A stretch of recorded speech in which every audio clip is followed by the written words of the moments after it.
الرحيم نحمده ونصلي على رسوله الكريم أما بعد یہ مضمون چل رہا ہے دعا سے متعلق. دعا اللہ رب العالمین نے بہت زبردست عبادت قرار دی ہے، بلکہ عبادت کا مغز اس کو قرار دیا ہے. حضور اکرم صلی اللہ تعالی علیہ وسلم کا ارشاد گرامی ہے، دعا عبادت کا مغز ہے. مغز اور گودا یہ اصل ہوا کرتا ہے. اللہ رب العالمین نے اس دعا کو عبادت کا مغز اور اصل قرار دیا ہے، اور جو اس کی روح کو سمجھ جاتا ہے وہ اللہ رب العالمین سے بہت ہی کچھ پاتا ہے. دعا در حقیقت اپنے آپ کو عاجز محض سمجھ کر قادر مطلق کے سامنے دستے سوال دراز کرنا اور اس کی جو شرائط ہیں اور آداب ہیں ان کو ملحوظ رکھنا، اور اس طرح سے اپنے مالک و خالق سے عرض و معروض کرنا، اور یقین رکھنا کہ وہ دعا کو سننے والے اور قبول فرمانے والے ہیں. اور جو اس کے آداب ہیں، جو اس کی شرائط ہیں، ان کو پوری طرح سے ملحوظ رکھے تو انشاءاللہ پھر اس دعا کے اثرات محسوس کرے گا. دعا کی قبولیت کے لیے بارہا مضمون آ چکا ہے کہ آدمی کی سوچ یہ ہے کہ جو کچھ وہ مانگے اسے وہی مل جائے تو وہ سمجھتا ہے کہ قبول ہو گئی، اور اگر وہ نہ ملا تو سمجھتا ہے قبول نہیں ہوئی. حالانکہ قبولیت کے اللہ رب العالمین نے کئی عنوان رکھے ہیں. کبھی بندے کو بعین ہی وہی چیز عطا فرما دیتے ہیں جو وہ چاہتا ہے، کبھی اس کے لیے وہ مفید نہیں ہے، اس سے بہتر کوئی چیز عطا فرما دیتے ہیں، کبھی اس کو کسی مصیبت سے بچا لیتے ہیں، کبھی اس کے گناہ معاف فرما دیتے ہیں، کبھی اس کے لیے اجر و ثواب کو مقدر فرما دیتے ہیں. تو غرض یہ ہے کہ مختلف عنوان ہوتے ہیں، دعا قبول ہوتی ہی ہوتی ہے. بالفاظ دیگر دعا مانگنے سے فائدہ ہی فائدہ ہے، نقصان کسی قسم کا نہیں. ایک بندہ جب اپنے رب سے یقین کے ساتھ مانگتا ہے، عاجزی اور انکساری کا پیکر بن کر مانگتا ہے، گڑ گڑا کر مانگتا ہے، مچل کر مانگتا ہے، تو اللہ رب العالمین اس پر ترس کھا کر اس کو عطا فرما ہی دیتے ہیں. اور ان کا وعدہ ہے ادعونی استجب لکم، تم مجھ سے مانگو اور مجھے یاد کرو، مجھے پکارو، میں تمہیں دوں گا، تمہاری بات سنوں گا. اور اللہ رب العالمین کریم مطلق کی شان ہے ان اللہ لا یخلف المیعاد، وہ وعدہ خلافی نہیں کرتے. اور اسی طرح ان کی شان ہے ومن اصدق من اللہ قیلا، بات میں اللہ سے سچا کون ہوگا.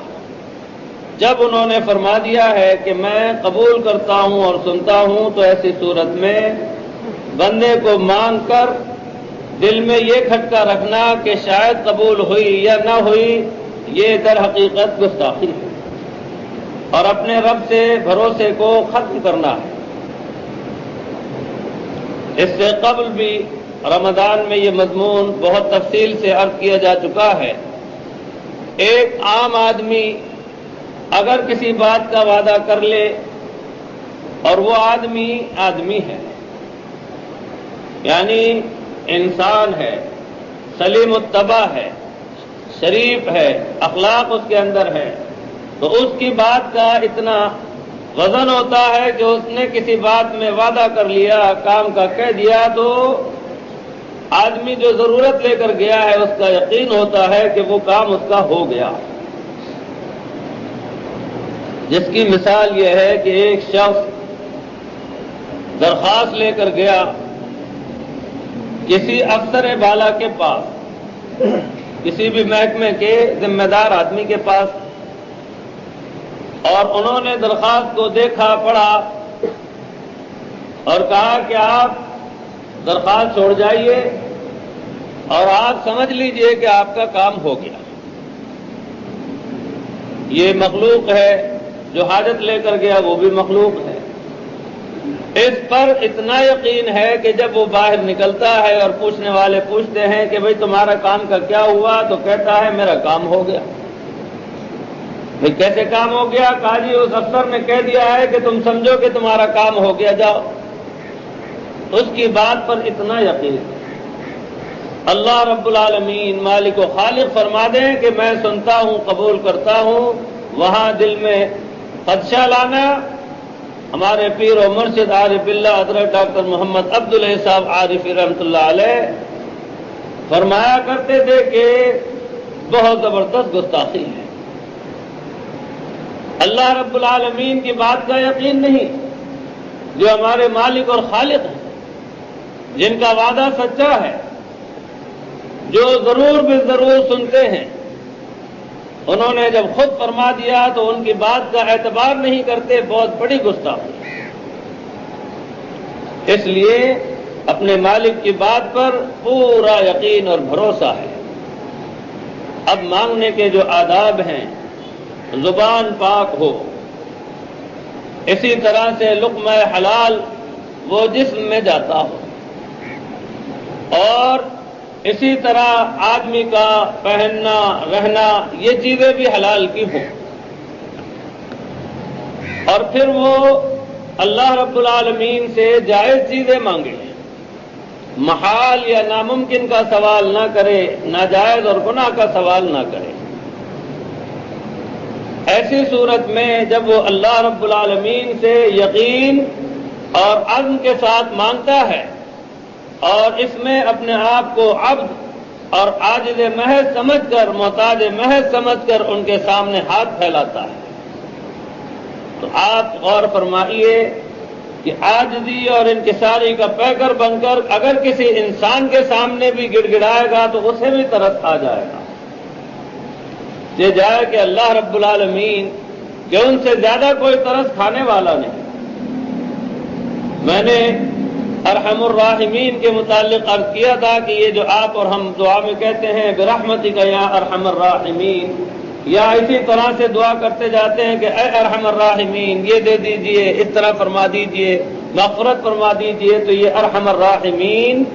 یہ بہت زبردست جو ہے رحمت کے لیے صیغہ ہے کہ ترس کھانے والوں میں سب سے زیادہ ترس کھانے والے آپ ہی ہیں، اس لیے آپ ترس کھا لیجیے۔ اور جب ان کو اس صفت کا واسطہ دے کر یاد کرتا ہے، وہ ترس کھاتے ہی کھاتے ہیں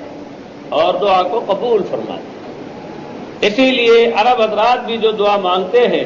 اگر آپ حضرات نے حرمین شریفین سے جو ختم قرآن پاک کی وہ آخر میں جو ہوتا ہے موقع، اس وقت وہ نشر کرتے ہیں، دعا سنی ہوگی تو اس میں آپ نے سنا ہوگا کہ ہر تھوڑے وقفے کے بعد امام جو ہے وہ کہتے ہیں برحمتک یا ارحم الراحمین، اس لیے کہ ارحم الراحمین یہ اللہ رب العالمین کی بہت زبردست صفت ہے کہ اس میں ترس کھانے کا جو مضمون ہے پوری طرح سے واضح ہے۔ تو جب بندہ اپنے آپ کو پوری طرح سے محتاج محض سمجھتا ہے، سوالی بن گیا ہے، ہاتھ اس کے سامنے پھیلا رہا ہے، اور جو طریقہ ہے آداب ہیں اس کے آدمی ان کو ملحوظ رکھتا ہے۔ اس ذیل میں ایک چیز یہ بھی عرض ہے، دعا مانگنے کے وقت میں اپنی نگاہ کو نیچا ہی رکھنا چاہیے، بلکہ بہتر ہے اور افضل ہے کہ نگاہ جو ہے وہ گود کی طرف رہے۔ بعض آدمی آسمان کی طرف نگاہ اٹھاتے ہیں دعا کے درمیان میں، یہ آداب دعا کے خلاف ہے، اس لیے نگاہ نیچی رہے، اور اگر یکسوئی کی خاطر توجہ کو پوری طرح سے مرکوز رکھنے کی خاطر آنکھیں بند کر لیں تو بھی مذاکرہ نہیں، اور اس طرح اپنی نیچی نگاہ رکھیں اور یکسوئی کے ساتھ میں یہ توجہ رکھے اور استعزاء رکھے کہ میں اپنے رب کے سامنے موجود ہوں اور وہ میرے سامنے ہے، میں ان سے عرض و معروض کر رہا ہوں، جیسا کہ میں نے اس سے قبل بھی اپنے پیر و مرشد عارف باللہ حضرت ڈاکٹر محمد عبداللہ صاحب عارف رحمۃ اللہ علیہ کا مضمون بارہا نقل کیا ہے۔ یہ کام کا نسخہ ہے، اس کو آپ پلے باندھ لیجئے، معمولی نہ سمجھیے۔ اللہ تعالیٰ نے انہیں جو مقام دیا تھا وہ ان حقائق کو سمجھتے تھے جن سے ہمیں اور آپ کو وہ روشناس کرا کر گئے ہیں۔ فرمایا کرتے تھے بیٹھ جاؤ، تنہائی میں بیٹھ جاؤ اور جی بھر کر عرض و معروض کر لو، خوب کہہ لو، اور جب دل کھول کر کہو گے، جی بھر کر کہو گے، دل میں یہ خیال پختہ ہوگا کہ میں اپنے رب کے سامنے بیٹھا ہوں، میں بندہ ہوں، محتاج محض ہوں، وہ رب ہیں، قادر مطلق ہیں، کریم مطلق ہیں، ارحم الراحمین ہیں۔ ان کے سامنے بیٹھ کر جب گڑ گڑائیں گے اور اس گڑ گڑانے میں عاجزی کا اظہار الفاظ سے بھی ہے، صورت سے بھی ہے اور انداز سے بھی ہے۔ اگر ایک آدمی ٹانگیں پھیلا رکھی ہیں، ایک لگا رکھا ہے اور بڑے تکبرانہ انداز سے بیٹھا ہے تو وہ کیا دعا مانگا؟ عجز و انکساری کا پیکر بن کر مانگے۔ ایک بندہ رب کے سامنے ہے، کیا عبدیت کے یہی آداب ہیں کہ وہ لاپرواہی برتے؟ اس لیے اپنے رب کے سامنے جب بیٹھ کر دعا مانگے گا، جائز ہوگی دعا، دنیا کی ہو یا آخرت کی ہو، اپنے لیے ہو یا دوسروں کے لیے ہو، اور جو بھی جائز دعا ہو اس دعا کو اپنے رب کے سامنے مانگتا رہے، کہتا رہے اور اس میں یقین رکھے کہ انہوں نے سن لیا، اس دعا کو قبول فرما لیا۔ اب قبولیت کے عنوان میں نے عرض کیے ہیں، احادیث کی روشنی میں یہ مختلف عنوان ہیں جو اس سے قبل بھی مضمون میں یہ آ چکے ہیں۔ بعض وقت آپ نے دعا کی برکت یہ ہوئی کہ اللہ رب العالمین نے آپ کو کسی بہت بڑی مصیبت سے بچا لیا، آپ کے گمان میں بھی نہیں کہ آپ نے اللہ تعالیٰ سے بھلائی اور خیر مانگی تھی۔ اسی طرح حضور اکرم صلی اللہ تعالی علیہ وسلم نے فرمایا ہے کہ ایک مسلمان دوسرے مسلمان کے لیے پیٹھ پیچھے جو مانگتا ہے اللہ رب العالمین اس کو بہت قبول فرماتے ہیں کہ اس میں اخلاص ہی اخلاص ہے، جس کے لیے دعا مانگی جا رہی ہے اس کے فرشتوں کو بھی خبر نہیں، اور یہاں اس کے لیے دعا ہو رہی ہے۔ اور اللہ تعالیٰ کے نیک بندوں کی صفت یہی ہے کہ وہ اپنے لیے بھی مانگتے ہیں اور دوسروں کے لیے بھی مانگتے ہیں، اور اس میں ادب یہ ہے، پہلے آدمی اپنے لیے مانگے، پھر اپنے ماں باپ کے لیے مانگے، پھر تمام مومنین مومنات کے لیے، اور اس کے بعد مسلمین مسلمات کے لیے۔ بہت سے آدمی جو دنیا کا ایک دستور ہے اس کے لحاظ سے کہتے ہیں کہ پہلے دوسروں کے لیے مانگو پھر اپنے لیے۔ ہمیں اسلام نے جو تعلیم دی ہے اس کی روح سے پہلے اپنا نمبر، اور مثل بھی مشہور ہے، اول خیش بعد درویش۔ تو ایک طرح سے آدمی پہلے اپنے لیے، سب سے پہلے اپنے لیے مانگے، اور اس کے بعد پھر اپنے ماں باپ کے لیے کہ ماں باپ کا حق بہت بڑا ہے، اور پھر تمام مومنین مومنات، چونکہ مسلمانوں میں مرتبے کے لحاظ سے مومنین مومنات یہ اول ہیں اور مسلمین مسلمات یہ دویم ہیں، تو اس لیے ان کے لیے ماں باپ کے بعد مانگے، جیسا کہ ہمیں آپ کو تعلیم دی ہے، اللہم اغفر لی جو ہے یہ اپنے لیے، یا اللہ میری مغفرت فرما دے، وَلِوَالِدَيَّ اور میرے ماں باپ کی، وَلِجَمِيعِ الْمُؤْمِنِينَ وَالْمُؤْمِنَاتِ تمام مومنین اور مومنات کی، وَلِجَمِيعِ الْمُسْلِمِينَ وَالْمُسْلِمَاتِ اور تمام مسلمین اور مسلمات کی۔ آگے ہے الاحیاء منہم والاموات، جتنے بھی زندہ ہیں اور جتنے بھی وفات پا چکے ان سب کی بھی، اور پھر آپ اپنے الفاظ میں جتنا چاہیں، اولین اور آخرین اور اپنے آبا اور اجداد اور امہات کہتے ہیں ماؤں کو،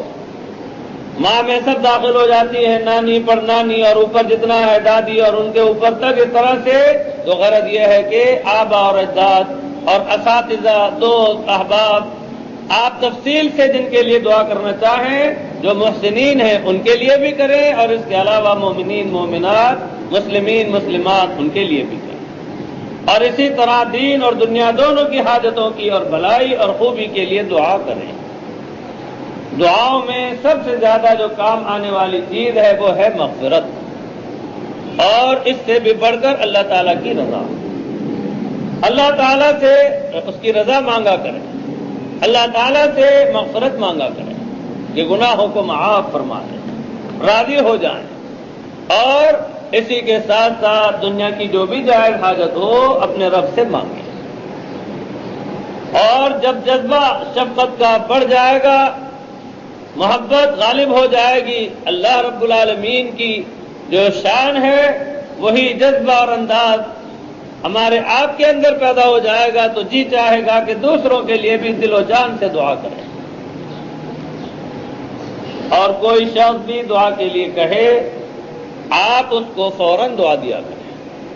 جو عام دستور ہے یہ کہہ دینے کا، جی میں تو بڑا گنہگار ہوں، میری کیا دعا ہے،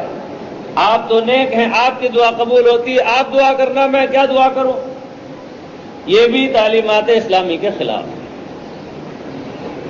اور اسی طرح بڑے اور چھوٹے جو ظاہری لحاظ سے جو بھی مراتب کا معاملہ نظر آتا ہے، بڑوں کو بھی چاہیے کہ اپنے چھوٹوں کو بھی دعا کی درخواست کریں۔ یہ بھی عجز و انکساری کا ایک انداز ہے اور عنوان ہے۔ اس کے لیے قربان جاؤں، سرکار دو عالم صلی اللہ تعالی علیہ وسلم نے ایسی مثال قائم فرمائی ہے کہ بعد والوں کے لیے راستہ کھول دیا۔ حضرت عمر رضی اللہ تعالی عنہ عمرے کے لیے جا رہے تھے، فرمایا کہ اے عمر، اپنے بھائی کو بھی اپنی دعاؤں میں یاد رکھنا، اتنی بڑی بات ہے۔ آپ ساری امت کے لیے دعائیں فرماتے ہیں، اور جب حضرت عمر رضی اللہ تعالی عنہ جا رہے ہیں جو امتی ہیں، ان سے آپ دعا کی درخواست فرما رہے ہیں، یہاں اس بات کی جڑ کاٹ دی ہے کہ بڑا اور چھوٹا، دعا تو سب کی سننے والے ہیں اللہ تعالیٰ، اور یہی سنت ادا کرتے ہوئے بزرگان دین کو دیکھا ہے، اپنے شاگردوں سے دعا کی درخواست کرتے ہیں، اپنے خدام سے دعا کی درخواست کرتے ہیں، خدام اپنے مقام پر اپنی طرف دیکھتے ہوئے شرما جاتے ہیں، پانی پانی ہو جاتے ہیں، غیرت کی وجہ سے زمین میں گڑنے لگتے ہیں، لیکن یہ سنت جو ہے ادا ہو جاتی ہے کہ بڑے ہوتے ہوئے بھی اپنے چھوٹوں سے دعا کی درخواست کرتے ہیں۔ جب سرکار دو عالم صلی اللہ تعالی علیہ وسلم نے درخواست فرمائی تو پھر ہم جیسے جو ہیں اگر کوئی شخص اپنے کو بڑا سمجھتا ہو تو پھر وہ دھوکے میں، اور اگر اللہ رب العالمین نے یہ فرق مراتب عطا فرمایا، ذالک فضل اللہ یؤتیہ من یشاء، تو اس کا تقاضا یہ ہے کہ وہ اپنے دوستوں کو، تعلق والوں کو، شاگردوں کو، ان کو دعا کے لیے کہے، اور دل سے کہے، یہ نہیں کہ تکلفاً کہہ دیا۔ اور دوسروں کو، چھوٹے ہوں یا عام لوگ ہوں، ان کو چاہیے کہ دعا کریں۔ اس سلسلے میں مجدد الملت حکیم الامت حضرت مولانا اشرف علی صاحب تھانوی رحمۃ اللہ علیہ نے مضمون کو بہت صاف فرما دیا، فرمایا کہ مجھ سے کوئی بھی دعا کے لیے کہتا ہے تو میں نقد تو فوراً دعا دے دیتا ہوں کہ اللہ تعالیٰ عافیت دارین عطا فرمائے، اور اس کے بعد جب تفصیل سے دعا کرتا ہوں تو جو بھی یاد رہتے ہیں ان کا نام لے کر بھی، ورنہ یہ کہ یا اللہ مجھ سے جس نے بھی دعا کے لیے کہا ہے میں ان سب کے لیے دل و جان سے دعا کرتا ہوں، تو اس طرح سے حق بھی ادا ہو جاتا ہے، عبدیت کا اظہار بھی ہے، اور جو تعلق ہے آپس میں اللہ رب العالمین نے عطا فرمایا ہے وہ محبت کا اظہار بھی ہے۔ اور پھر اس کے ساتھ ساتھ رب کریم کے دربار میں جو غائبانہ دعا کر رہا ہے کوئی شخص، اس کو قبول فرماتے ہیں کہ اس شخص کو پتہ بھی نہیں، اور یہ اس کے لیے خالص اخلاص کے ساتھ لگا ہوا دعا میں، تو اس دعا کو ہم کیسے رد کر دیں؟ اور خصوصاً وہ حضرات کے جو دنیا سے جا چکے ہیں وہ دعاؤں کے بہت زیادہ محتاج ہیں، منتظر رہتے ہیں کہ کوئی مسلمان دعا کرے، تو ان کے لیے بھی ہمیں آپ کو بہت زیادہ دعا کرنی چاہیے کہ اللہ رب العالمین ان کی مغفرت فرمائے۔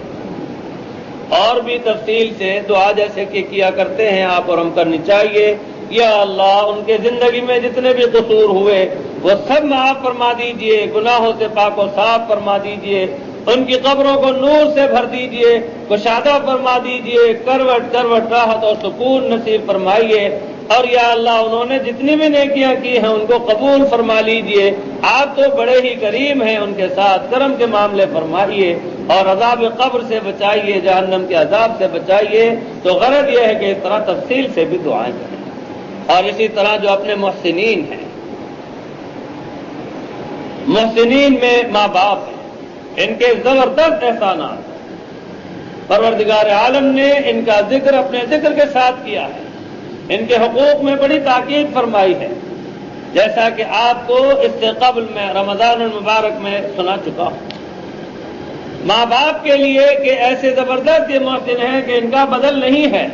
بہت تفصیل سے دعا کرنی چاہیے، زندہ ہے جب، وفات پا گئے جب، اور زندہ ہے جب بھی مغفرت کی دعا بھی کریں، ان کی عمر کی درازی کی دعا کریں، سلامتی اور عافیت کی دعا کریں، اور اس طرح سے جو بھی آپ بھلائی کی ان کے حق میں دعائیں کر سکتے ہیں وہ کیا کریں۔ اور وفات پا گئے ہیں تو بھی ان کے لیے خوب دعائیں کریں، جو بھی آپ سمجھ سکتے ہیں، تو اس طرح سے ماں باپ جو ہیں ان کا حق سب سے زیادہ ہے۔ اور پھر اس کے بعد اپنے نانا نانی، دادا دادی اور چچا وغیرہ عزیز و اقارب آپ کو جو بھی یاد آئیں ان کے بھی نام لے کر دعائیں کریں، آپ کے دوستوں میں جو بھی بہت زیادہ دوست ہیں ان کے، اور اسی طرح سے اساتذہ ہیں، یہ بھی زبردست محسنین ہیں، اساتذہ کا کوئی حق ادا نہیں کر سکتا، استاد استاد ہی ہیں، شاگرد شاگرد رہے گا ہمیشہ، تو اس لیے اپنے اساتذہ کا بھی حق ادا کرتے رہیں، ان کے لیے خیر کی، بھلائی کی، مغفرت کی دعا کرتے رہیں، چاہے استاد دنیا کے کام کا ہو یا دین کا، اور دین کا استاد تو اور بھی زیادہ مرتبے والا ہے، اس لیے سارے اساتذہ کے لیے دعا کریں۔ اسی طرح آپ کو بزرگان دین سے تعلق ہے تو بزرگوں کے لیے بھی کہ ہمارے جو بزرگ ہیں ان کے بھی اللہ تعالیٰ گناہ معاف فرما دے، ان کے درجات بلند فرمائے، زندہ ہے تو ان کی سلامتی کی دعا، اور اسی طرح سے عام مسلمانوں کے لیے دعا کرنا چاہیے۔ حرم محترم میں ایک مرتبہ نماز عصر سے فارغ ہوئے تو ایک بزرگ ہستی سیدھے ہاتھ پر ایک دو آدمی کے بعد بیٹھے ہوئے تھے، جیسے ہی سلام پھرا تو اکثر دعا کر کے لوگ چلے جاتے ہیں، ان بزرگ ہستی نے کعبۃ اللہ کو دیکھ کر ایسے دل سے دعا کی، یا اللہ سارے مسلمانوں کی عبادات کو قبول فرما لیجیے۔ انداز ان کا اتنا زبردست تھا کہ معلوم ہو رہا تھا کہ دل سے آواز نکل رہی ہے، کیونکہ آدمی جتنا کمال حاصل کرتا جاتا ہے اس میں شفقت بڑھتی جاتی ہے، نرمی بڑھتی جاتی ہے، اور محبت کا غلبہ ہو جاتا ہے، اور اس کا جی چاہتا ہے کہ اس کی دعا سے اسے بھی اور دوسروں کو بھی فائدہ پہنچے۔ اور یہ حقیقت ہے کہ یہ حضور اکرم صلی اللہ تعالی علیہ وسلم ہی کی اتباع کی برکت ہے کہ جو آدمی بھی اتباع میں جتنا درجہ کمال حاصل کرے گا اس کا حال اتنی ہی نسبت سے ترقی کرتا جائے گا کہ اس میں شفقت غالب ہوتی جائے گی، اور وہ اپنے لیے بھی اور دوسروں کے لیے بھی بہت وسعت کے ساتھ دعا کرے گا۔ اللہ تعالیٰ مجھے بھی اور آپ سب کو بھی طریقے سے مانگنے کی توفیق عطا فرمائے، اور سب کے لیے مانگنے کی توفیق عطا فرمائے۔ حضور اکرم صلی اللہ تعالی علیہ وسلم نے ایک موقع پر فرمایا ہے کہ قیدیں لگا کے دعا مت مانگو، اور اسی طرح سے بخل سے کام مت لو، کہ آدمی دعا کرے کہ بس میری تو مغفرت کر دیجئے، دوسروں کی نہ کیجئے، اور اسی طرح سے آدمی اگر یہ سوچے کہ میں نہال ہو جاؤں، نوازا جاؤں، دوسرا محروم رہ جائے، بہت زیادہ یہ کنجوسی کی اور بدبختی کی نشانی ہے۔ ارے تم اللہ رب العالمین سے مانگ رہے ہو اور اس طرح سے جذبہ رکھتے ہو گندا. اگر تمہاری وجہ سے اللہ رب العالمین کسی اور کو بخشنے کا سامان فرما دے تو تم تو خوش نصیب ہو جاؤ گے کہ ذریعہ بن گئے. اس لیے کبھی بھی دعا مانگنے میں بخل نہ کریں. ایک روایت ہے واللہ عالم، حدیث شریف ہے، جس میں بعد میں تو ہے کہ 25 مرتبہ اور بعد میں اس سے زیادہ کا بھی ہے کہ جو شخص بھی اللہم اغفر لی ولوالدی ولجمیع المؤمنین والمؤمنات یہ مانگے گا دوسروں کے لیے 25 مرتبہ یا 27 مرتبہ، اللہ تعالیٰ اس کی دعا کو قبول فرما کر اس کی بھی اور سب کی مغفرت فرما دے. تو اس لیے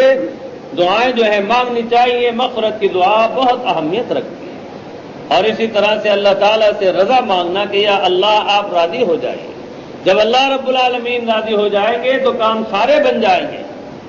جب مالک راضی ہو جائیں ان سے آپ جو کچھ بھی عرض و معروض کریں گے وہ قبول فرما لیں. اور اس کے پوری طرح سے مشاہدے آخرت میں آپ دیکھیں گے. اللہ رب العالمین جب جنت عطا فرما دیں گے تو وہاں آپ دیکھیں گے کہ ادھر آپ کا دل چاہا اور ادھر اللہ رب العالمین نے آپ کی خواہش کو پورا فرما دیا. یہ دنیا میں ان سے مانگنے اور گڑ گڑانے کے ہی اثرات ہیں. اور یہاں بھی جب بندہ مانگتے مانگتے اس کا یقین پختہ ہو جاتا ہے تو یہاں بھی مشاہدہ ہونے لگتا ہے کہ بندے نے ادھر مانگا اور ادھر اللہ رب العالمین نے عطا فرمایا. حتیٰ کہ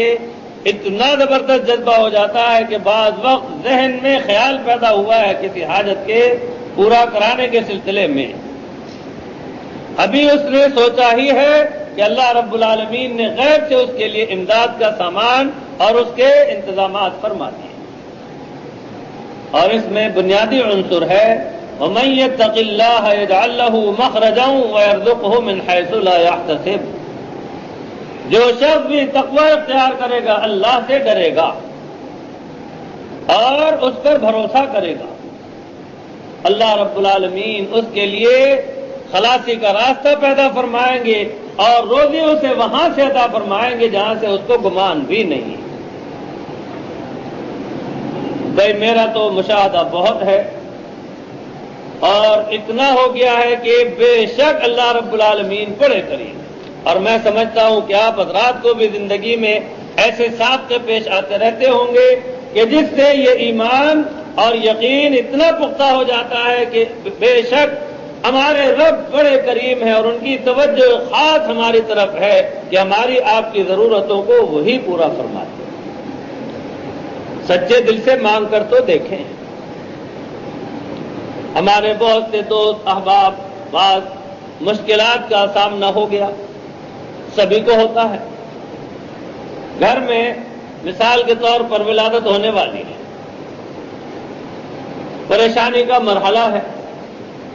گڑ گڑا رہے ہیں، عاجزی کر رہے ہیں، یا اللہ آپ کے ہاتھ میں سب کچھ ہے، آپ آسان فرما دیں. ڈاکٹروں نے ڈرا دیا ہے، کیس بہت خطرناک ہے، معاملہ بڑا پریشان کن ہے، آپ تیار رہیے کہ شاید آپریشن کی بھی نوبت آ جائے. بیچارہ چاروں ناچار تیار ہے لیکن رجوع اللہ کر رہا ہے، یا اللہ معاملے کو آسان فرما دیجئے، آسان فرما دیجئے. اللہ رب العالمین کی ایسی شان نظر آتی ہے کہ ایسا آسان فرما دیتے ہیں کہ نرسیں بھی اور لیڈی ڈاکٹر بھی دیکھتی رہ جاتی ہے کہ یہ کیس بالکل انوکھا ہوا ہے. ارے انوکھا کیا ہے، اللہ رب العالمین کی رحمت کا معاملہ. اس لیے اللہ رب العالمین سے بہت الحاح کے ساتھ، عاجزی کے ساتھ، گریے کے ساتھ مانگنا یہ بہت زبردست جو ہے رحمت کا سامان عطا کرتا ہے. ہمارے گھر میں ایک زمانے میں امید سے تھی، جب کا ایک واقعہ آپ کو سناتا ہوں تحدث نعمت کے طور پر. عورتوں نے بڑا ڈرایا، معاملہ بڑا سنگین ہے اور یہ کیس فلانے نمبر کا ہے، ایسا ہوتا ہے ویسا ہوتا ہے، یہ ہے وہ ہے، بڑا لمبا چوڑا قصہ چلتا رہا. دعائیں مانگتے رہے، اپنے پیر و مرشد حضرت ڈاکٹر صاحب رحمۃ اللہ علیہ سے دعا کراتے رہے، بزرگوں سے دعا کراتے رہے، جو بھی اپنے تھے ان سے کہتے رہے بھی دعا کرتے رہو اللہ تعالیٰ آسان فرما. خود ہمارے گھر میں بھی دعا میں لگی رہی، ہم بھی دعا میں لگے رہے، اللہ کے سامنے گر گراتے رہے۔ ڈرانے والوں نے کوئی کسر نہ چھوڑی ڈرانے، یا اللہ معاملہ آپ کے ہاتھ ہے، آپ کریم ہے، آسان فرما دیجیے۔ پروردگار عالم کریم مطلق نے ایسا کرم فرمایا کہ نرسیں بھی اور ڈاکٹر بھی کہہ رہی ہے کہ معاملہ تو بڑا سنگین تھا، بڑا سیریس تھا، سمجھ میں نہیں آتا کہ اتنا آسان ہو گیا۔ جب وہ جا رہی تھی ہسپتال کے اندر تو جلدی جلدی جتنی مرتبہ بھی ہو سکا یا سلام یا سلام یا سلام یا سلام، جلدی سے جتنی مرتبہ بھی ہو سکا پڑھ کر ان کے اوپر دم کر دیا کہ اللہ کے سپرد معاف کر، اور باہر بیٹھے ہوئے ہیں، یا اللہ آسان فرما دیجئے، کرم فرما دیجئے، مشکل کو آسان فرمائیے، آپ بہت قدرت والے ہیں، کریم، اللہ تعالیٰ نے فضل فرمائے۔ تو میرے محترم بزرگوں، اور بھی آپ کے ہماری زندگی میں مراحل پیش آتے رہتے ہیں، سچے دل سے مانگیں گے وہ ضرور بے ضرور ضرورت اور حاجت کو پورا فرما دیں۔ ہمارے ایک بزرگ تھے حضرت والد صاحب رحمۃ اللہ علیہ کے دوستوں میں سے، مدینہ منورہ میں رہتے تھے، ان کا واقعہ آپ کو پہلے بھی سنایا ہے۔ حضرت مولانا عبد القدوس صاحب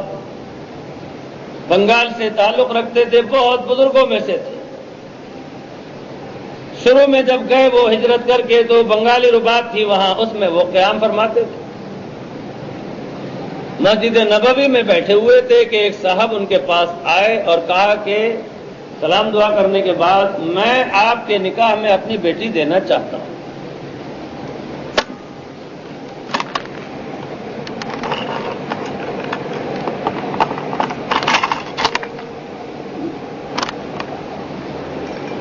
مولانا نے فرمایا کہ جی میں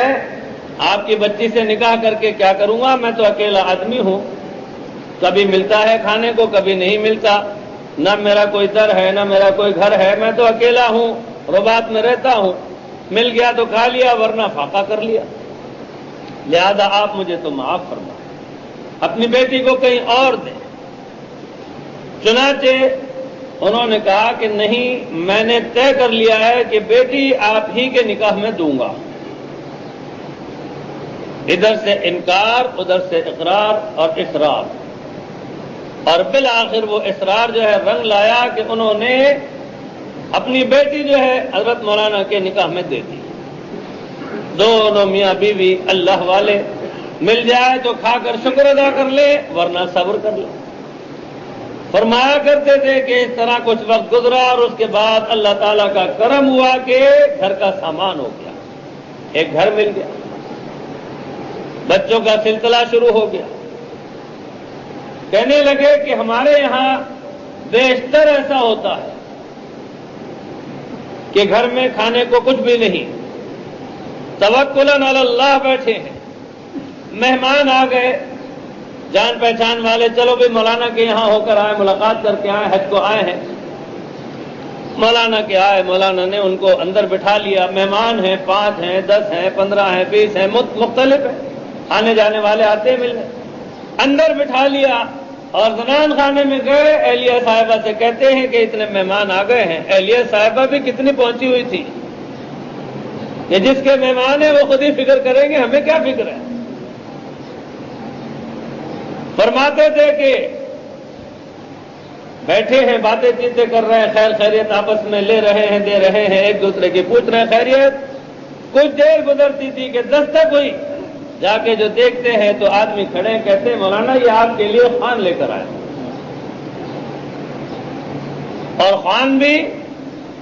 ایسا ہوتا تھا کہ جتنے مہمان آئے ہوئے ہوتے تھے وہ سارے بکفایت یعنی خوب پیٹ بھر کر کھاتے تھے، اور اللہ کی شان ہے کہ بچ بھی جاتا تھا۔ اور پھر جو وقت بدلتا رہا، اللہ تعالیٰ کی رحمتیں ہوتی رہی کہ وہ وقت آ گیا کہ صاحب اولاد بھی ہو گئے، صاحب جائیداد بھی ہو گئے، اور اس طرح سے ان کے یہاں مہمان آتے تھے تو دعوتوں کے سلسلے رہتے تھے اور آنے جانے والوں کو خوب ہدایہ دیا کرتے تھے۔ اللہ رب العالمین کی شان ہے، تو اس لیے اس رب کریم پر بہت زبردست یقین رکھنا چاہیے۔ تحدث نعمت کے طور پر آج آپ کو پھر ایک عجیب بات سناتا ہوں۔ وہ رب کریم بڑے کریم ہیں، یہاں بھی وہ رب ہیں، سارے عالم میں رب ہیں، سب ہمارے ہر جگہ وہ مالک ہیں، یعنی ان کی بادشاہت ہر جگہ ہے۔ ایک مرتبہ 1976 میں مکہ مکرمہ میں یہی تقریباً وقت تھا نماز مغرب سے قبل، اس روز دل چاہا میرا کہ میں آج رات کو بعد نماز مغرب ہوٹل میں جا کے بریانی کھاؤں گا۔ حرم محترم میں چلا گیا، اکیلا تھا میں، نماز آرام سے پڑھ کر میں نکلا، وہاں پاکستانی کھانوں کے بہت سے ہوٹل تھے، ایک ملباری کے ہوٹل میں چلا گیا۔ میں گھسا ہوٹل میں تو میں نے سوچا کہ بالکل شروع میں جو کرسیاں رکھی ہیں اگر میں اس پر بیٹھ گیا تو ہر آنے جانے والا میرے مار مار کے یوں جایا کرے گا، مجھے ہلا ہلا کے چلا جائے گا۔ ظاہر ہے جب شروع کی کرسی میں بیٹھے، اس کی مثال آپ یوں سمجھ لیجئے، بس میں جو باہر کا حصہ ہے نا اس میں آپ بیٹھ گئے، کنڈکٹر نے کہا چلو جی آگے کو، تو آپ جو آگے چلے تو وہ کرسی والے کی طرح مار کے چلے گئے، وہ کرسی والا بیچارہ ہل گیا، اور جو بیٹھا ہے بالکل اندر اس کا کچھ بھی نہیں، وہ آرام سے بیٹھا۔ تو اس سوچ سے میں نے کہ میں اگر کنارے پر ادھر کو بیٹھ گیا، جو بھی اندر آئے گا ہوٹل میں وہ میرے مار کے چلا جائے گا تو مشکل ہوگی، لہذا میں اور ذرا اندر کو جا کے بالکل دیوار کے ساتھ اس طرح بیٹھا کہ سامنے ایک اور حاجی صاحب بیٹھے ہوئے تھے اور ان کے سامنے بریانی کی پلیٹ لبالب بھری رکھی تھی۔ میں نے سلام کیا، وہ کھا نہیں رہے تھے اس وقت، سلام کیا اور میں بیٹھ گیا کہ میرا آئے تو میں اس سے کہوں۔ کہنے لگے حاجی صاحب کھائیے، میں نے کہا جی بارک اللہ، کہنے نہیں کھائیے آپ، ہاں جی میں ابھی منگا لیتا ہوں، آپ کھائیے شروع کیجئے۔ وہ حاجی صاحب غالباً مدراس کے تھے، انڈیا سے حج کرنے آئے ہوئے تھے۔ اس سے اگلا مضمون ہے جو آپ غور سے سنیں۔ کہنے لگے میں دیکھ رہا ہوں کہ یہ پلیٹ اتنی بڑی ہے اور مجھ اکیلے سے کھائی نہیں جائے گی، میں اللہ میں سے دعا کر رہا تھا کہ یا اللہ کسی کو بھیج کہ وہ اس کو میرے ساتھ کھا سکے، ورنہ مجھ اکیلے کے بس کا کام نہیں ہے۔ میں نے کہا کہ بہت اچھا جی، اگر یہ بات ہے تو بسم اللہ۔ اور میں نے کہا یا اللہ آپ کی شان ہے، بریانی بھی خوب کھلاتے ہیں، ٹھاٹ سے کھلاتے ہیں اور پیسے بھی بچوا دیتے ہیں۔ اسی طرح اسی حج میں ایک موقع ہوا، مینا میں ہم ٹھہرے ہوئے تھے، میرے اور کچھ دوست بھی تھے، میرے بھتیجے بھی تھے، ہم ساتھ میں تقریباً کوئی 8-10 آدمی تھے۔ ایک مولانا تھے، ان سے ہماری بڑی سلام دعا تھی، بے تکلف ہمارے دوست تھے۔ تو وہ دل میں سوچ رہے تھے کہ بھئی میں اکیلا ہوں، آج مینا میں قربانی کی کلیجی کھانے کو جی چاہ رہا ہے، لیکن اب میں اکیلا قربانی میں سے کہاں لاتا، کہاں اس کو پکاتا، کوئی انتظام نہیں، اکیلا آدمی پریشان، لیکن دل کی خواہش تھی کہ یہاں کی کلیجی ضرور کھاتا۔ اس خدائے بزرگوں برتر کی شان دیکھیے کہ وہ ٹہلتے ٹہلتے مینا میں وہ ہماری طرف کو آ نکلے۔ ارے میں نے کہا کہ مولانا آپ کہاں گھوم رہے ہیں؟ کہنے لگے کہ بس ایسے ہی نکلا تھا ادھر ادھر دیکھنے۔ میں نے کہا یہاں آئیے آپ، وہاں کہاں جا رہے ہیں؟ بٹھا لیا، باتیں چیتیں کرتے رہے۔ ہمارے دوست تھے، بڑے مستعد نوجوان تھے، وہ وہاں سے 3-4 کلیجیاں لائے تھے، ہم بھی لے آئے تھے، تو اس طرح وہ ساری کلیجیاں اکٹھی کر کے اور وہ بھن رہی تھی۔ تھوڑے سے بیٹھے اور اس کے بعد تکلفاً کہنے لگے اچھا مولانا میں چلا۔ میں نے کہا چلے کہاں، ابھی کلیجی پک رہی ہے، کھا کے جائیے۔ کہنے لگے کہ آپ کو اب دل کی بات بتاتا ہوں کہ دل میں آج میرے بڑے ارمان مچل رہا تھا کچھ دیر پہلے سے کہ آج میرا جی چاہ رہا تھا کہ یہاں کی قربانی کی کلیجی کھاؤں، لیکن میرے بس کا تو تھا نہیں۔ اللہ بزرگوں برتر کی شان دیکھیے، کہاں بھیج دیا آپ کے پاس۔ اور پھر وہ کھا کر گئے، بڑی دعائیں دینے لگے، بہت خوش ہوئے، ہم بھی بہت خوش ہوئے کہ رب کریم کی شان رزاقیت کیسی زبردست ہے۔ تو اس لیے حقیقت یہی ہے کہ وہ رب بڑے کریم ہے۔ ایک مرتبہ کا ایک واقعہ ہے، مجھے پیسوں کی ضرورت تھی، وہیں کا یہ اسی زمانے کا واقعہ۔ میں آیا حرم شریف میں، آ کر میں نے کہا یا اللہ پیسوں کی ضرورت ہے، میرے لیے آپ غیب سے انتظام فرما دیجیے، جیب میں پیسے تھوڑے ہیں، ضرورت زیادہ ہے۔ میرے کچھ سلام دعا والے ہو گئے تھے، میرے بھائی بھی وہاں تھے چھوٹے مرحوم جن کا انتقال ہو چکا، اللہ تعالیٰ ان کی مغفرت فرمائے، اور بھائی کے استاد تھے، کچھ اور سلام دعا والے تھے۔ وہاں میں نماز ظہر پڑھ کے گیا بھائی کے پاس، وہاں ایک دوست آئے کہ ان کا کام یہ تھا، وہاں رہتے تھے اقامے پر، اور وہ کچھ کاروبار کرتے تھے، گھڑیاں خرید لی، مختلف دکانوں پر بیچ دی، کچھ اور کام کر لیے، خرید لیا، کہیں بیچ دیا، اس طرح سے وہ کچھ کرتے تھے اور اس میں ان کو نفع ہو جاتا تھا۔ وہ کہنے لگے کہ مجھے 100 گھڑیوں کی چینیں فٹ کرانی ہے۔ ایک میں تھا، میرے بھائی تھے، بھائی کے ایک استاد تھے، 3 آدمی کہنے لگے کہ بھئی یہ کام ہے نا، تم میں سے کون کرے گا؟ دل تو میرا کہہ رہا تھا کہ مجھے پیسوں کی ضرورت ہے، یا اللہ ان کے دل میں ڈال دیجئے کہ میرا معاملہ بن جائے۔ میرے بھائی چاہ رہے تھے کہ ان کی طرف کو ان کا رجحان ہو جائے، اور ان کے استاد چاہ رہے تھے کہ ان کی طرف رجحان ہو جائے۔ بہرحال میں تو چپ کھڑا رہا شرم کی وجہ سے، لیکن دل ہی دل میں اپنے رب سے رابطہ کر لیا، یا اللہ ان کے دل میں ڈال دیجئے۔ اب اس پر اللہ رب العالمین کی کریمی دیکھی، مجھے رونا آ گیا۔ کیسے زبردست کریم ہے، کتنے خیال فرمانے والے۔ چنانچہ انہوں نے کہا کہ بھئی ایسا ہے، تم بھی کام کر رہے ہو، ان کے استاد سے کہا، تمہارے بھی ماشاءاللہ پیسے کی آمدن ہے، یہ بھی ملازم ہے، اور یہ مولانا جو ہے ان کا کوئی یہاں پہ جو ہے کاروبار نہیں، کوئی ملازمت نہیں، یہ بیچارے حج کے لیے آئے ہوئے، لہذا میں ان کو دیتا ہوں۔ اور اللہ کی شان دیکھی کہ کھڑے کھڑے انہوں نے 100 ریال جو ہے نکال کر پیش بھی دے دیے کہ ابھی فی الحال آپ 100 ریال رکھ لیجئے، اور بعد میں جب آپ یہ مکمل کر دیں گے تو آپ کا جو اور حساب ہوگا وہ میں پورے پیسے آپ کو لوٹ دے دوں گا۔ یا اللہ، آپ بڑے ہی زبردست سننے والے، بڑے قبول کرنے والے۔ تو بے شک رب کریم بہت زبردست کریم ہے۔ یہ آپ کو میں نے ایک آدھ واقعہ سنایا ہے، بہت واقعات ہیں، وہ اتنے زبردست کریم ہیں کہ ان کی کریمی آپ اور ہم بیان نہیں کر سکتے، سوچ نہیں سکتے، لیکن ہمارا یقین جو ہے وہ ہونا چاہیے۔ تو اس لیے دعا کے سلسلے میں یہ عرض کر رہا تھا کہ دل سے جو دعا نکلتی ہے۔ ہمارا ایک دوست تھا 81 اور 82 میں، وہیں رہتے ہوئے ملازمت کے دوران میرا دوست کہنے لگا، مولانا پکوڑے کھانے کو دل چاہ رہا ہے، ابھی پریشانی تو کچھ نہیں، پیسے تمہارے پاس بھی میرے پاس بھی، دکانیں بھی موجود ہیں، جب یہاں سے اٹھو تو پیسے خرچ کر کے کھا لینا۔ کہنے لگا نہیں، پیسے خرچ کر کے کھانے کو دل نہیں چاہ رہا، مفت کھانے کو دل چاہ رہا ہے۔ ابھی تو اس سے مانگ لو، سامنے بیت اللہ شریف ہے، حرم شریف کی عمارت نظر آ رہی ہے، باہر کو نکل کے مانگ لو، اس کے لیے کیا مشکل ہے۔ ابھی وہ اور میں باتیں کر کے فارغ ہی ہوئے تھے، چلنے لگا کہ یا اللہ بس پکوڑے کھلائیے اور بغیر پیسوں کے کھلائیے۔ تھوڑی دیر میں ایک حاجی صاحب ادھر سے گزرے، پکوڑے کھاتے جا رہے تھے، اتنا بڑا انہوں نے وہ لے رکھا تھا، پیکٹ جیسا ہی۔ پکوڑے کھاتے کھاتے اللہ کی شان دیکھی کہ ہماری دکان پر آ کر ان کو دینے لگے۔ انہوں نے تکلفاً کہا نہیں رہنے دیجیے۔ ارے کہنے لگے میں نے وہاں سے لیے، حرم شریف کے پاس سے، وہاں سے یہاں تک کھاتا ہوا چلا آیا، اب کیا سارے کھاؤں گا؟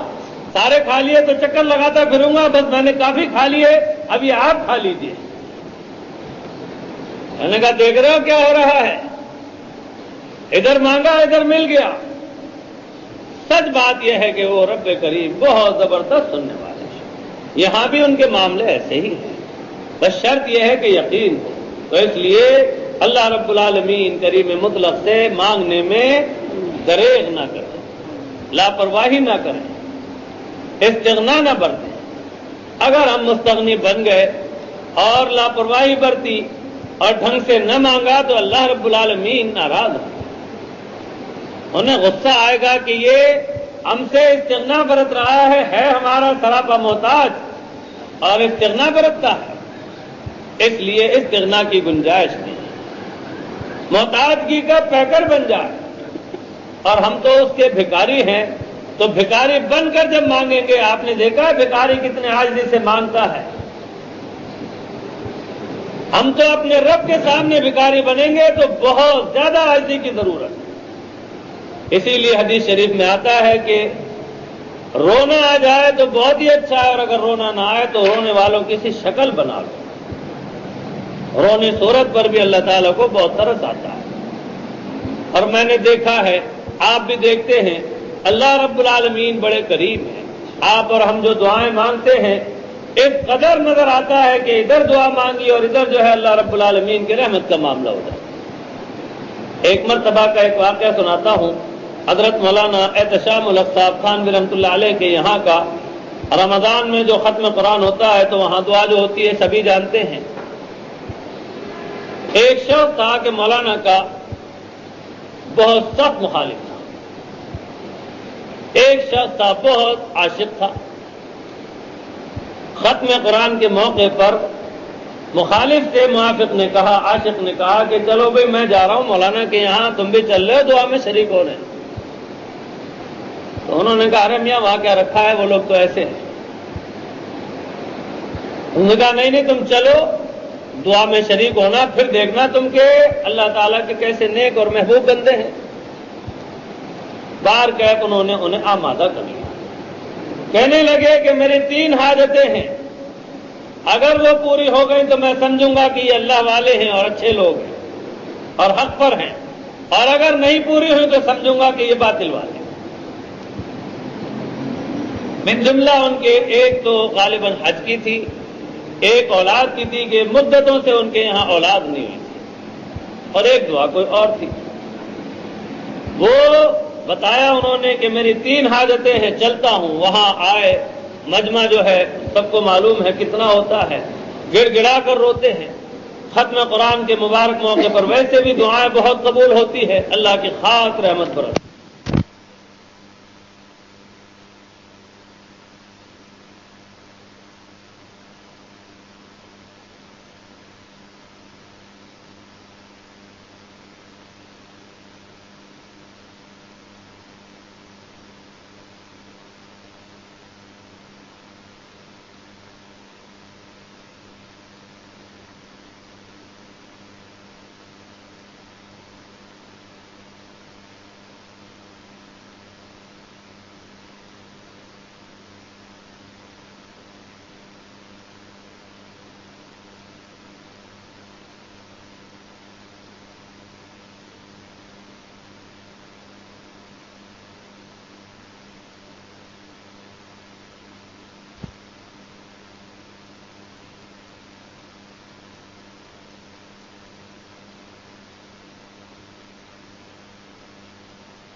چنانچہ وہ شخص وہاں سے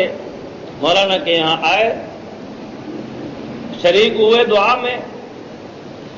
کیفیت ہی بدل گئی۔ اب تھوڑا ہی عرصہ گزرا تھا، اللہ کی شان ہے کہ حج کے سلسلے میں کامیابی ہو گئی۔ وہاں گئے، بیت اللہ شریف کی چوکھٹ سے لپٹ لپٹ کے دعائیں مانگ رہے ہیں، یا اللہ اولاد دے دیجئے، یا اللہ صاحب اولاد کر دیجئے۔ اللہ رب العالمین کی شان ہے کہ وہاں سے جب واپس لوٹے تو اللہ رب العالمین کی رحمت لے کر لوٹے، کیونکہ میاں بیوی ساتھ گئے تھے۔ اب جو آ کر یہاں پر چیک اپ کرایا ہے تو پتہ چلا کہ اللہ کی رحمت ہونے والی ہے، امید سے ہو گئی گھر میں۔ اور پھر اس کے بعد اللہ کی شان ہے کہ اللہ رب العالمین نے انہیں جیتا جاگتا بیٹا عطا فرمایا۔ لگے بھائی واقعی میں یہ لوگ بڑے اللہ والے ہیں، واقعی میں مقبول ہیں، پھر وہ اپنے تمام خرافات اور عقائد باطلہ سے تائب ہوئے اور مان گئے کہ بے شک اللہ رب العالمین نے دعاؤں کے اندر بڑی تاثیر رکھی۔ ایک صاحب تھے، ان کے یہاں اولاد نہیں ہوتی تھی، حج کو گئے اور انہوں نے بھی وہاں جا کر خوب دعائیں کی اور اللہ رب العالمین نے ایسا ان کو دکھا دیا کہ دعائیں قبول قبول قبول۔ اس لیے جو بھی دعا ہے جائز ہے، محال نہیں، ناممکن نہیں۔ آدمی دعا مانگتا ہے، اس کے شرائط اور آداب ملحوظ رکھتا ہے، اللہ رب العالمین اس کو قبول فرماتے ہیں۔ ہم آپ بھی اپنے رب کے سامنے عاجزی کے ساتھ گڑ گڑایا کریں اور سراپا محتاج بن کے مانگا کریں، پھر اس کی رحمت دیکھیں۔ اور وہ ایسے کریم ہیں کہ جب ان کی کریمی کو دیکھیں گے تو آشش کر اٹھیں گے۔ ہر معاملے میں وہ بڑے کریم ہیں۔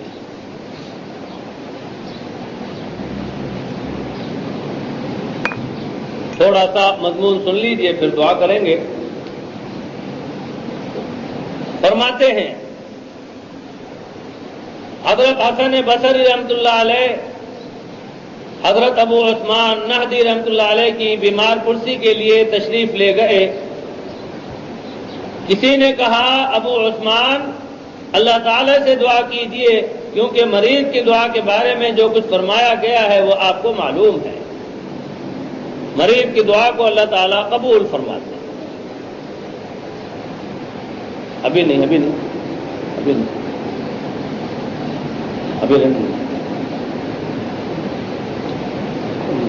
اور مریض جو دعا کرتا ہے اللہ رب العالمین اس کو رد نہیں فرماتے ہیں، قبول فرماتے ہیں۔ تو اس لیے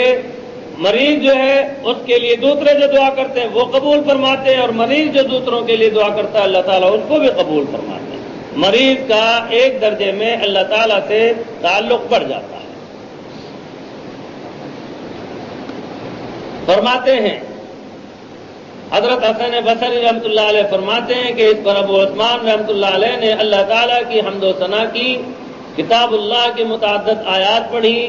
درود شریف پڑھا اور ہاتھ اوپر اٹھائے۔ ہم نے بھی ہاتھ اٹھا لیے اور دعا مانگتے رہے۔ فارغ ہو کر ہاتھ نیچے کیے اور فرمانے لگے تمہیں بشارت ہو، خدا کی قسم اللہ تعالیٰ نے تمہاری دعائیں قبول کر لی۔ حضرت حسن بصری رحمۃ اللہ علیہ نے کہا آپ اللہ پاک کے معاملے میں کیسے قسم کھا کر یہ بات کہتے ہیں؟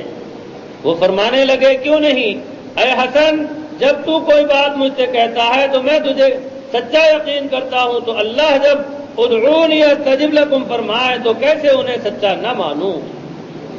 ان کا کلام ہے،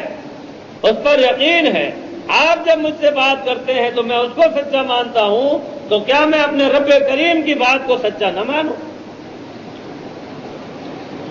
مجلس سے نکلے تو حضرت حسن بصری رحمۃ اللہ علیہ کہنے لگے یہ شخص یقیناً مجھ سے زیادہ فقیہ ہے۔ اللہ رب العالمین گناہ گاروں کی بھی سنتے ہیں، نیکوکاروں کی بھی سنتے ہیں۔ بندے تو سارے اسی کے ہیں۔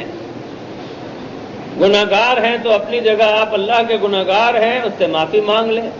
لیکن اپنی تضلیل کا سامان نہ کریں۔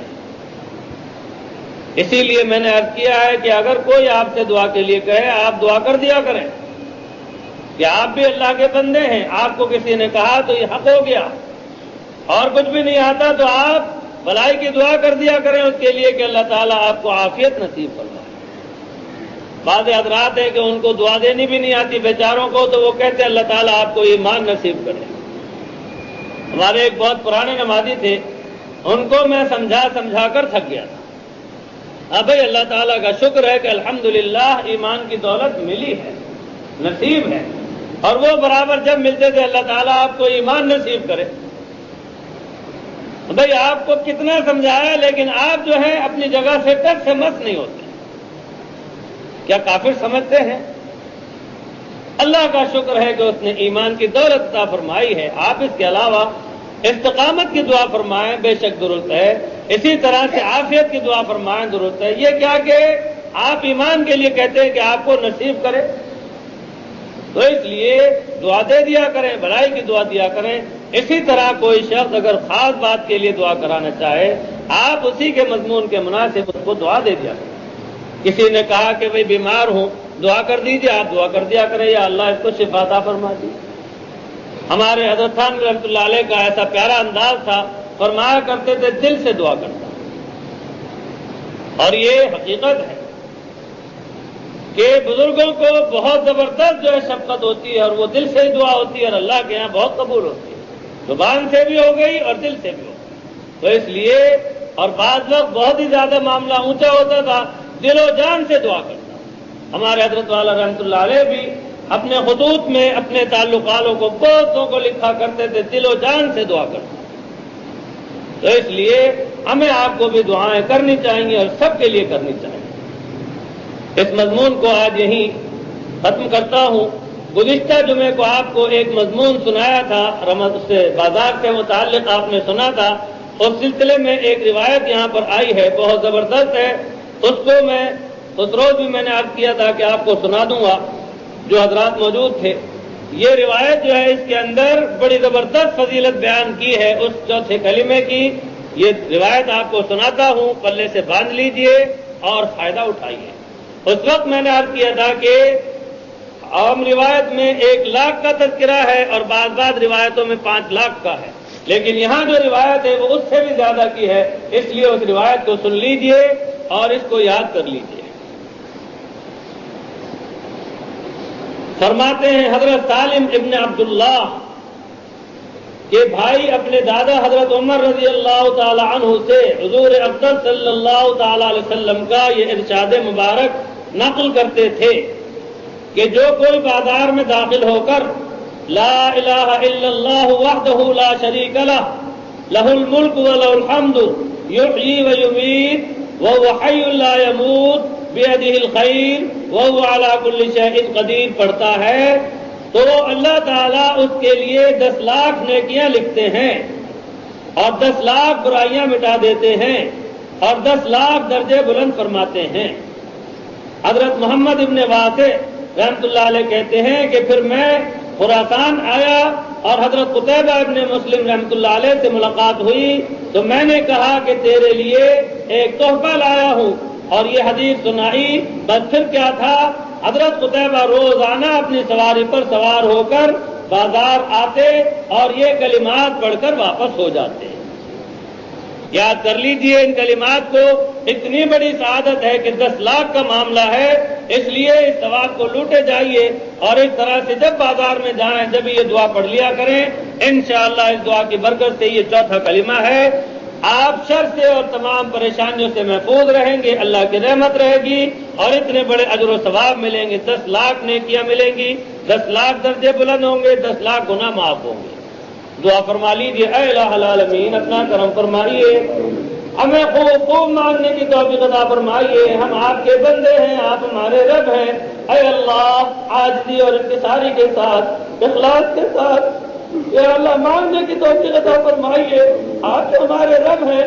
یا اللہ آپ کے سامنے نہیں مانگیں گے تو کس سے مانگیں گے، اے الہ العالمین ہمیں پوری طرح سے آپ یا اللہ محتاج محض بنا کر آپ یا اللہ مانگنے کی توفیق عطا فرمائیے، ہمیں یہ یقین عطا فرما دیجیے ہم آپ ہی کے محتاج ہیں اور آپ اپنے ہمیشہ محتاج رکھیے، یا اللہ سارے مسلمانوں کی، سارے انسانوں کی، ساری مخلوقات کی حاجتیں آپ ہی پوری فرماتے ہیں، آپ ہی مشکل کشا ہے، آپ ہی حاجت روا ہے، ایاک نعبد و ایاک نستعین، ایاک نعبد و ایاک نستعین، ایاک نعبد و ایاک نستعین۔ اے اللہ ہمارے تمام مسلمان بھائیوں کی، دوست احباب کی، عزیز و اقارب کی، آبا اور اجداد امہات کی، دنیا کی بھی اور دین کی بھی ساری حاجتیں پوری فرمائیے۔ اے اللہ آپ ہمارے رب ہیں، آپ نے کرم فرمائے، دعا کا دروازہ کھولا، یا اللہ ہمیں خوب مانگنے کی توفیق عطا فرمائیے اور آپ قبول فرمائیے۔ اے اللہ